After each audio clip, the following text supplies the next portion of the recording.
नकली मद पी युवक मृत्यु होइथिबा परिवार लोके थानार अभियोग करछन्ति। क्षतिपूरण दाबी रे शवको रास्ता उपरे रखी अवरोध करिसेंति परिवार लोके और ग्रामवासी, जहा फल कि जातीय ग्रामीण रास्ता यातायात बाधाप्राप्त होइछि।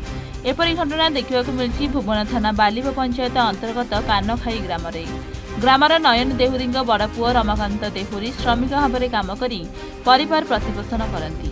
सबुदिन परी गतकाली घर बिल को धान काटिबा अन्य श्रमिकों सहित बाहरी जीवा बाटरे ग्राम निकटरे विदेशी मद दोकान मद किणी बिल को जाइथिले। बिलरे मद पी धान काटुथिबा समय असुस्थता अनुभव कर शोई पड़िथिले। संध्यारे अन्य श्रमिक माने तांको उठाइथिले किंतु किछि उत्तर न मिलिबारु परिवार को खबर दे भुवन मेडिकल रे भर्ती कराइथिला। मेडिकल रे डाक्टर तांको मृत घोषणा करथिले। परिवार लोक भुवन थाना रे नकली मद पी मृत्यु होइथिबा अभियोग परे शव को जबत करी व्यवच्छेद पई परिवार को हस्तांतर कर तदंत चलाइथिले। किंतु परिवार लोके और ग्रामवासी शव को विदेशी मद दोकान निकट अनंतपुर बालिब मुख्य रास्तार अवरोध कराइछि। ग्रामवासी दाबी मृतकों परिवार को क्षतिपूरण देवा सहित ग्राम निकटर विदेशी मद दोकान को उच्छेद करने दाबी करिसेंति।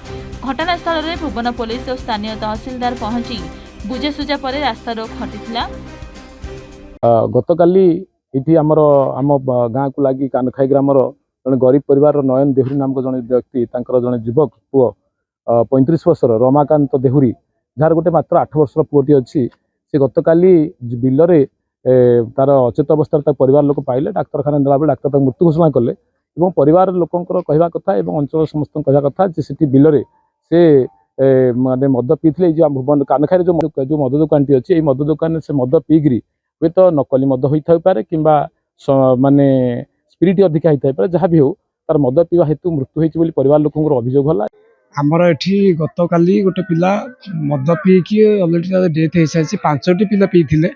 अन्य माने जहाँ सुरक्षा अच्छी जन को मेडिकल पोस्टमार्टम नहीं पोस्टमार्टम देके आसिलु ता रिपोर्ट तो बाहर बाहर कि कथा हूँ मदटा खाली कानखाई गाँ नुहे अंचल भी क्षति हम जो काउंटर भी होती बहुत क्षतिकारक जिनस प्राय मद पीकि दुकान मद आम गाँव में मद दुकान होम पुतराटी आज चलीगला। आम गाँव में आउ कौन जमी असुविधा न हो ए मद दुकान एठू उठी जाऊ। ढेंकानाल स्वतंत्र प्रतिनिधि अक्षय कुमार नंदक रिपोर्ट एवं ओडिशा।